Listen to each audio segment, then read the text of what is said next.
I've seen AB come to meetings, you know what I'm saying, with a mink jacket on, no shirt on, like type of. I've seen AB pull up like that with the briefcase, you know what I'm saying, coming to work, and he was all about it.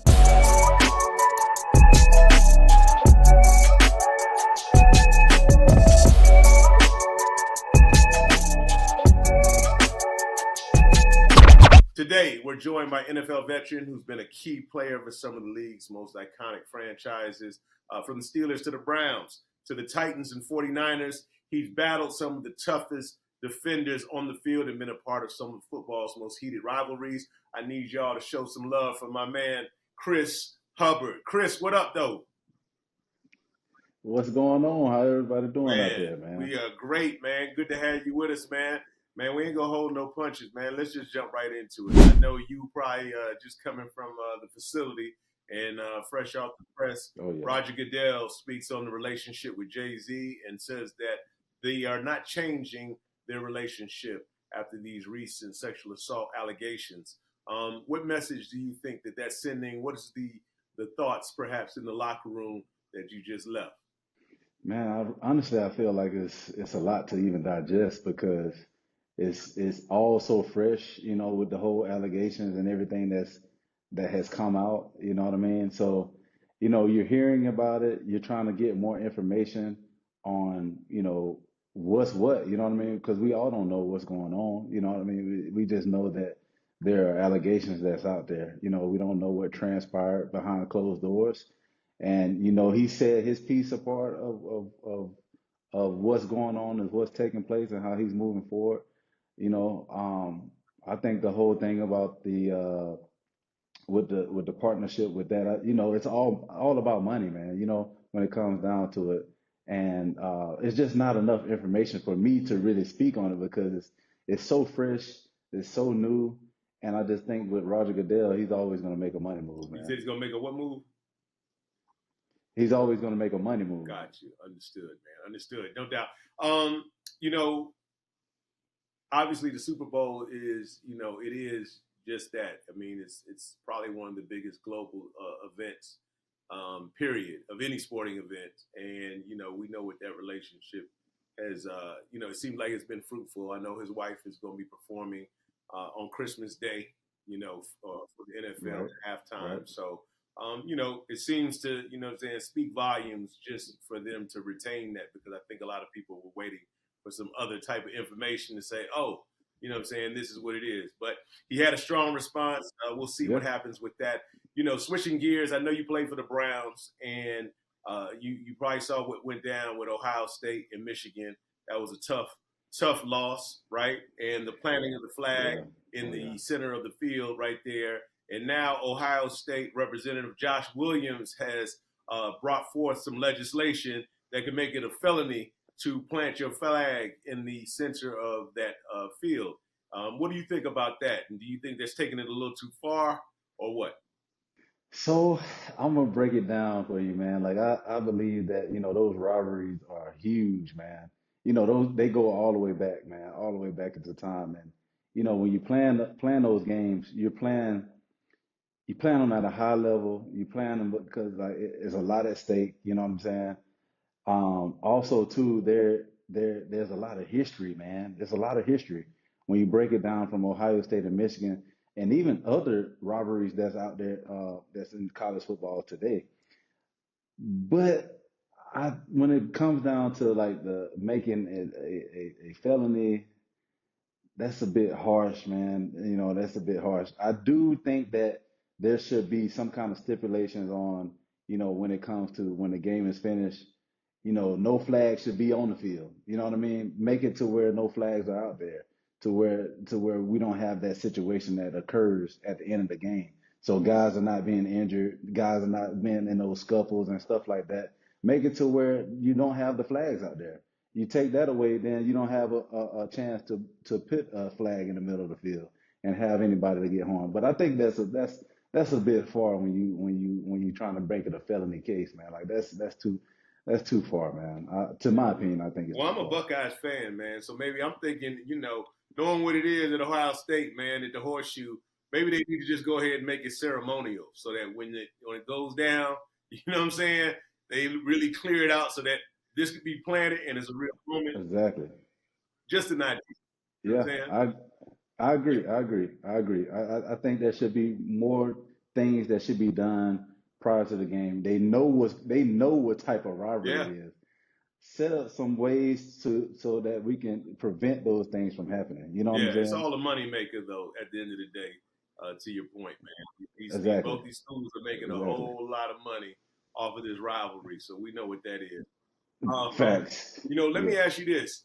Saying I know you've been at practice and you moving around, but Joe Burrow's home was just recently burglarized. There were reports of obviously Travis Kelsey and Patrick Mahomes homes as well earlier this season. But what is that as a high profile athlete, and having to protect your privacy in your home? What steps do you take, when it comes to protecting your sanctuary? Where do you lay your head? Man, security is big, man, when it comes to to those things. And honestly, man, not allowing too many people to come to your home like that, man. Not allowing too many people, outside people, to have that type of access to you. You know what I mean? Because it's so easy for anyone to just follow you home. Like sometimes, I'm gonna be honest, man. For me, sometimes I might take the long way home so nobody can, follow me. Because I just think this. I know I'm not that big time guy, but I, still is a target on my back. You know what I'm saying? So I think like at my house, man, there's security, there's surveillance, like you know what I'm saying. So there's ways to be able to take upon yourself of making sure your home is secure, making sure your house is secured up the way it needs to be before you lay your head down at night or when you're away from home. You know what I mean? So I think there's different ways to get what your even get with your what is it? Your guys at the facility, man. The guys that deal with security. Those are guys that like they have to where they might be able to have patrol at nighttime at watching your house. You know what I'm saying? When you're away for games like that. So there's ways to be able to help yourself so you won't have to be dealing with those things. I just think that it's sad, man, that it has become, such a thing to guys getting a house ransacked, man, because, you have valuable things in your homes and, you might have you have kids too, man, that lay their heads there at the same time, man. You want to be able to protect them.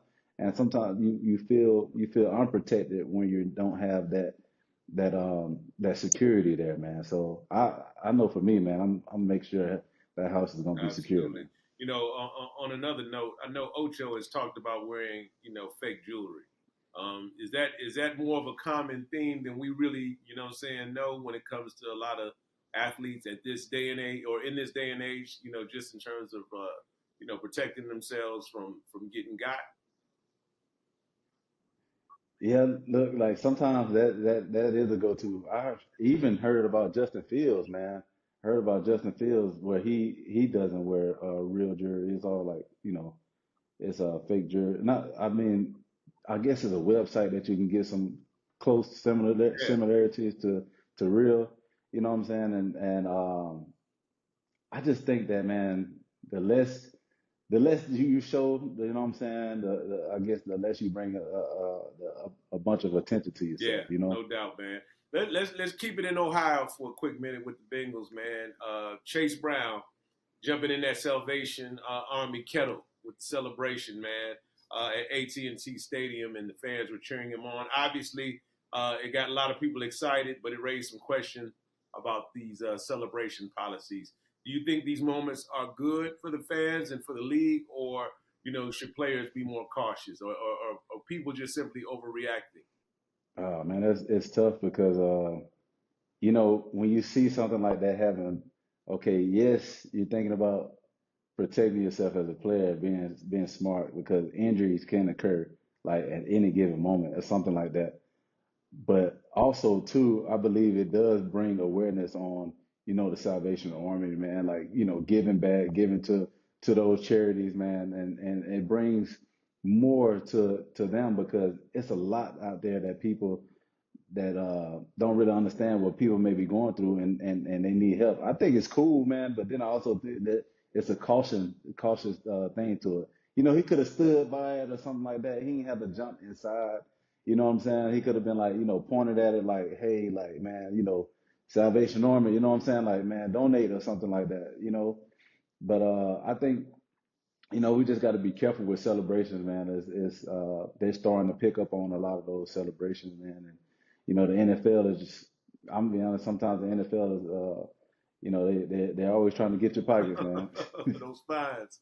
No, I get it, man. But you know what? You brought Yep. up a good point just in terms of bringing more awareness about the Salvation Army. And I don't think they could have got any more, more notoriety than that situation right there in terms of being aligned with the NFL. So that's a good point. Yeah. You a Oh yeah. baseball fan? Love baseball, man. I'm a Braves Okay. fan All though. right. Braves Say fan. less. I know you're from Columbus. Um, with that being said, man, you got players like Soto and Otani. They are getting these record-breaking Powerball contracts. I'm talking about 700 million, 765. I mean, it's like that. But with that being said, do you think that the NFL should find ways? I mean, obviously the pay has gone up considerably over the years, but Yeah.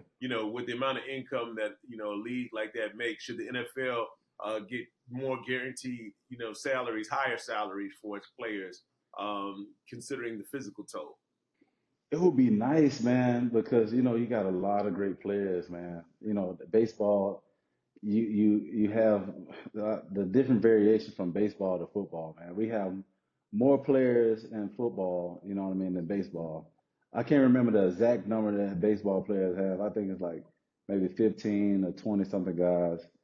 And in football, you have 53 plus, practice squad. Now practice squad has jumped up to about like 16, 17 players now. So, it's kind of hard, man, to to get more guarantee. I think the NFLPA is trying to bring that to the attention to the forefront because we do put our bodies on the line. We are taking a mental toll every single day with, being away from the game, away from our families most of the time, you know what I mean? So, I mean, I would love to see that happen, man. From when I got into the league until now, man, I've seen a lot of changes happen with a lot of guaranteed money.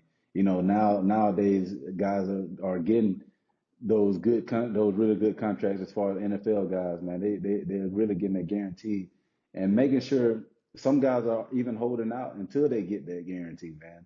So I say that they are making a difference in having a voice and having an opinion about what their worth should be. So to those guys that add a lot of value to the team, man, it's just they are making a voice for Yeah, themselves, no man. doubt, man. Social media has become a more direct way of communicating with your favorite entertainers and athletes. What is your approach to utilizing social media? And do you think it's a help or a distraction? I mean, I know we've seen some folks, some players crash out on social media, and then there's others that are doing their thing with it. But what's your experience been like? I think it's a great way to interact with the fan base, to be one on one, to get that kind of I guess that one on one connection, man. Because when it comes to football or games in general, they don't really get to have that interaction, man. So I think it allows us to have a voice. It allows us to be free with the fans, and it also brings more fans too because they're like, man, wow, he was so cool and whatnot. And then the buzz get around, and then it just keeps getting more and more notoriety. You know what I'm saying? So it just allows us to be, hands on with the people, man, that comes out to support us. You know what I'm saying? So I think it's cool, but then sometimes I feel like it can be too much if you give too much to people. You know what I'm saying? You have to be safe. You have to be careful about what you say, how you interact with people. You know what I mean? You don't want to go too far because sometimes things can get out of hand. You know what I mean? So you just got to be careful, man, with how you're moving in that direction, man, Absolutely. and make sure you kind of keep it short, man. Now I Too. know when it comes to having played with some interesting people. You played with Antonio Brown. I did. I sure did. What was that like? I mean, I know I've seen him on social media, and he gets loose, right? Were Hey, you present when he was doing some of this? Some of the wilder things. no, man. Honestly, when I was with AB, man, he was quiet. He was all about that work, man. You know what I mean? He didn't really do the social media buzz. I mean, the only thing I've seen him do is like, he wanted to outlast because he wanted the ball, man. You know what I'm saying? Like he'll say that, like, man, I'm open. Like throw me the ball, like I'm open. You know Yeah, what I'm saying? It wasn't to the extent to what he's doing now. yeah, You know what I mean? Like I've seen AB. Don't get me wrong. Like I've seen AB come to meetings, you know what I'm saying, with a mink jacket on, no shirt on, like type of like I've seen AB pull up like that with the briefcase, you know what I'm saying, coming to work, and he was all about yeah. it, man. But seeing him as the years has passed, man, as he's made his way out the league, I think he's just being more vocal, man, on who he is, and he's making it more of an entertainment for the social So media world. he's become more of an entertainer through that platform. I'm saying. Yeah, Yeah, and I yeah, used to wonder. yeah. I I saw him agree. take this hit one time, and I was like, I wonder if that hit that he took. The Bengals game. I Yeah, remember that. that hit Yeah, was yeah, unbelievable, man, that he took. And I was like, wow, I wonder if yeah, that had any impact on who he is today, the AB that we see, what I'm saying, present day, yeah. Nah, I don't think it's that, man. I just think it's more so He's trolling. him being he trolling. He might Yeah, be the he ultimate definitely troll, trolling, man. man. He he definitely trolling. He might be on some Lord of the Rings, indeed, man. Hey, hey, look. That's probably what he doing, man. Who Yeah, knows? I don't even keep up with AB no more like yeah, that, man. So I don't know. understood though. I know that a lot of teams and players struggle, what I'm saying, with emotionally after key injuries. Michael Parsons recently expressed, this himself. What are your thoughts as a veteran? You know what I'm saying? How do you help keep the team focused, motivated when you're going through, situations like that? Man, pretty much, man. You rally everybody together, man. Keep everybody positive on a upbeat. You want to kind of just bring people along, man, because at the end of the day, this thing gonna keep going, man. This thing gonna keep going with you. You know what I mean? With you or without you. So at the same time, you want to have fun with it too, man. And also, like I know for me, like I've had times where I may have been frustrated, or it's just about passion though, man, because you got so much passion for this game. Like it's like you want to win all the time. And when things like that occur, it's kind of like, man, what could I have done better? You know what I'm saying? You're always thinking about like, what could I have done better in those moments in that time? And you just want to be that leader, man, and just show them like, hey, man, I'm still human too, but I'm gonna get back up and I'm gonna go to work the next day. You know what I'm saying? So it's all about putting those pants back on and make sure you take it one day at a time, man. That's all we granted anyway. So you take that one day, you use it, you doggone put your foot down and doggone say, man, I'm gonna go to work, man. Do you believe that strong team culture, is essential for success, or can you just simply do it on talent? What I'm saying, alone. Man, look, for me, I feel like that locker room culture has to be strong, man. Like you can have all the talent in the world and still you ain't gonna have it, man. It's about that oneness, knowing that that person got your back. You know what I'm saying? Building that team camaraderie, establishing those relationships, not just inside but outside the locker room too. Those things build a solid foundation, man. And when you able to build those things up, man, man, this dude here got my back when I hit that field, man. Like he gonna pick me up when I'm down, when he see me going through something like, hey man, next play, get me together. You know what I'm saying? Like, man, don't worry about it. We got you. Defense, go out there, rally up, string up tackles, man, interception.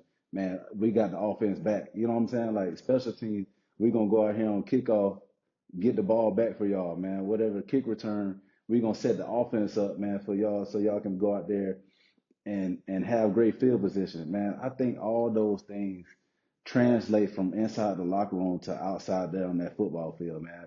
And I believe in it because I've seen it and I've watched it over the years that I've played this game, man.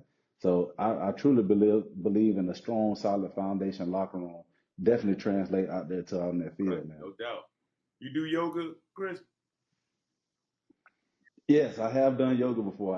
I haven't done it in about a year. Yeah, so it's been a while No since I've doubt. done it. Okay. I mean, I'm just hearing some of the, you know what I'm saying, the Zen like, you know what I'm saying, energy Oh, you're sharing. yeah, I'm like, yeah, all right, I yeah, get it, bro. You know what I'm saying? It yeah. Oh, translates yeah. into that leadership too.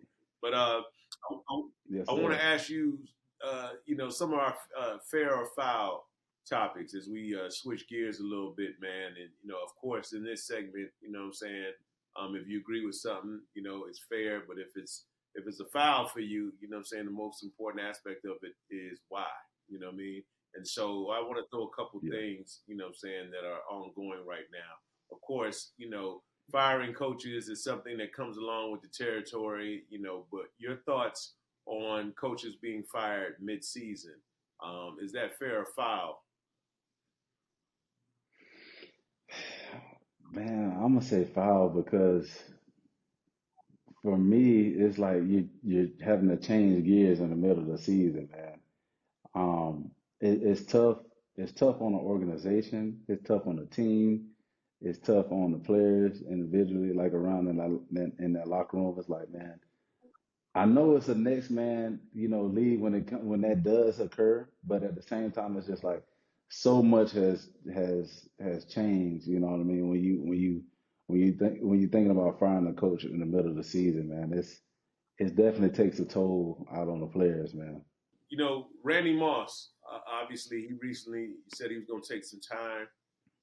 You know, a lot of the viewers were talking about his eyes. Most recently, you know, we've heard some reports from both Brady and Larry Fitzgerald saying that he's dealing with liver cancer. Now, I know his son came out and refuted that. But what are your thoughts on uh, those guys addressing it versus Randy Moss and his family addressing it? Is that fair or foul in your eyes? It's foul, man. I didn't even know that, that he had liver cancer or they had said something about it. I know I seen something on YouTube about, him addressing, Randy Moss addressing, what's going on. Not what's going on, but kind of like him basically concerned, the fans concerned about what's going on, him addressing that. I think it's foul, man, because at the end of the day, like, you know, we don't know what's going on until, he has those diagnoses, man.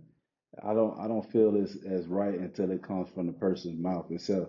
Just even like with the whole Jamie Foxx scare, man. We know we can go back to Jamie Foxx, how now we know what happened to him, you know, as he has did his stand up just recently. You know what I mean? Where he had a brain bleed and whatnot. I just don't think, and his family held him down until there was time. You know what I mean? I just think that that's family things that needs to take place, man. Like not co-workers and things like that need to be addressed and things like that. That's very sentimental, man, because you don't know how his family is dealing with it or how he's dealing with it himself, No man. doubt. Micah Parsons, you know, it was a pretty much a heartbreaking loss for the Cowboys. Special teams errors. He left the game early. Fair or foul as it relates to that? Definitely foul, man. Like stuff like that, man. It just makes me think about a player that is. I get how passionate he is, but at the end of the day, it's a team sport, man, and that right there looked very selfish, man. You know what I'm saying?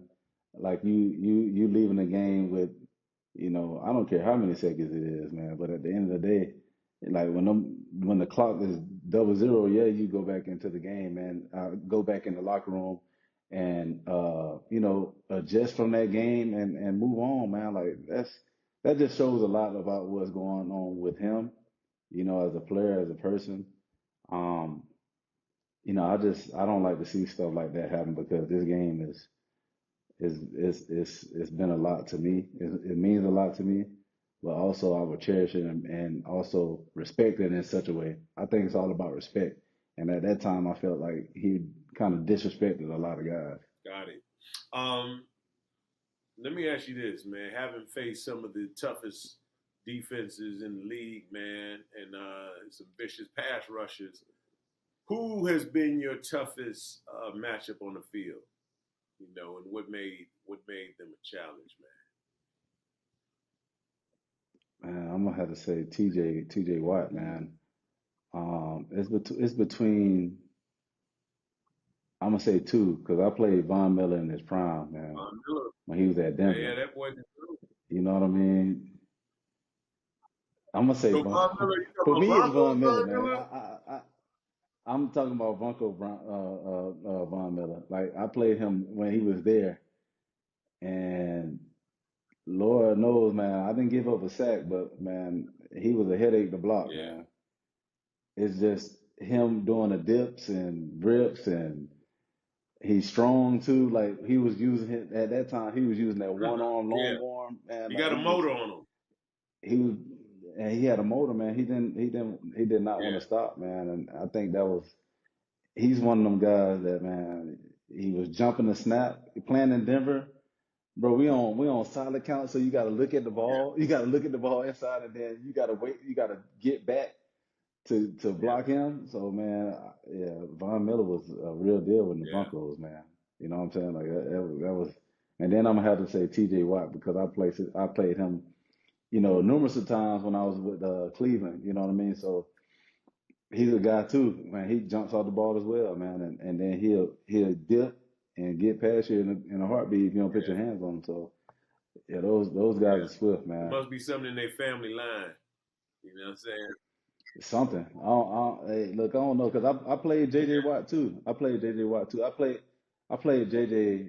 like when I was at Cleveland too. He was with Still with he's with Houston at the time. He was with the Houston at Yeah, that time, but he was starting to come down, like starting to on the like tail end. yeah, on the tail Yeah, end of things. yeah. No, man. As far as rivalries go, man, having been with the Browns, been with the Steelers, watching the Browns and Steelers, man, with Jameis Winston, you know what I mean? Um, just tell me about some of the toughest rivalries, team to team, that what I'm saying, that you've been a part of. What's that energy like? Man, Steelers Ravens, man. Steelers Ravens. I remember being a Steeler and the Ravens still having they still had Suggs and they still had Ed Mm. Reed. Man, when I first got to the Steelers, I was like, man, It was a hey, long this day. is this is crazy. Yeah, like that. I was like, cause my first year I didn't get to play, but I just watched that week in general how up until game time, like what type of game this is gonna be, man. And seeing that when it got to game day, I was like, okay, now I see the history between these guys. Now I understand why they call them the Ratbirds. You know what I'm saying? Now I understand why, the Ravens would take the terrible towels and all that stuff and stump. You know what I'm saying? I saw the culture, man. And also too, man, the Steelers, Steelers Browns game, those always gonna be like a great rivalry, man. You know what I mean? Those go down in history. But I feel like to me, one of the best rivalries, man, is Steelers Ravens, man. No Steelers doubt. Ravens rivalry. And I got to ask you this, man. Yeah. Being a former Brown, man, when you see Jameis Winston, what you think he's bringing to the city, man? Just in his energy, man, because he's very entertaining.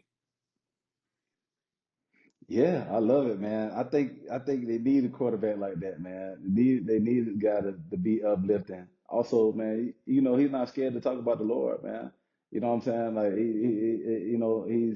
he's showing that, and he's showing the willingness to go out there each Sunday, to put everything on the line, and he's showing that. He's definitely showed that, man. I love it for the city of Yeah, Cleveland, it's man. big for Cleveland, man. It's definitely much Hmm. needed, man. So big up, Jameis, especially after that Pittsburgh game in the snow was something, man. You know what I mean? Oh yeah, Yeah, famous James, famous famous James.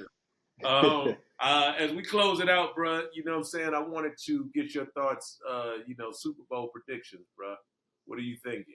Who's going?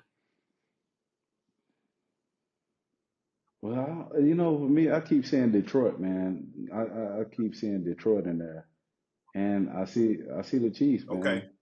man. I see the Chiefs as well. Those two guys are, pound for pound Yeah. right now, man. And especially Detroit. I watch Detroit like the whole way right Yeah, now. Like Campbell's done something up here. I mean, offense, defense, special teams, Yeah. man.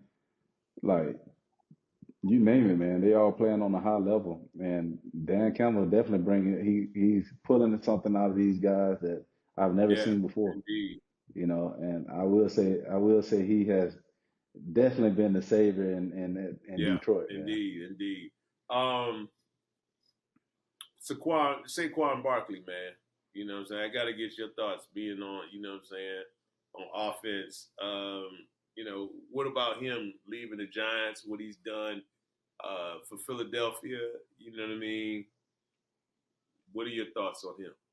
Man, I think Saquon, man, he's definitely showed that he is a force to be reckoned with in this league, man. Like he's definitely showed that. He showed that here at the Giants, and he's even showing it even more, man. Being over there in Philly, like he is every Sunday is something new. You know what I mean with him, and it's amazing to see. It's electrifying. I mean, like you saw it here in the Giants, man. You saw the same guy. You know what I mean? You saw the same guy, and he's doing the same. He's doing it over and over again each Sunday. So I just think that he's one of the best running backs in the league right now, man, and he's Yeah, showing that.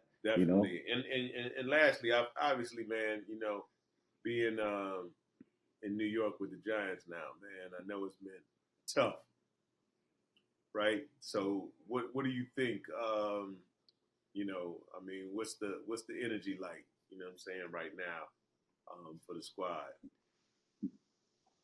man, we're focusing on Sunday, man. Every week we play it, man. We get ready, we prepare, and we got another game this Sunday, man. And just focusing on that.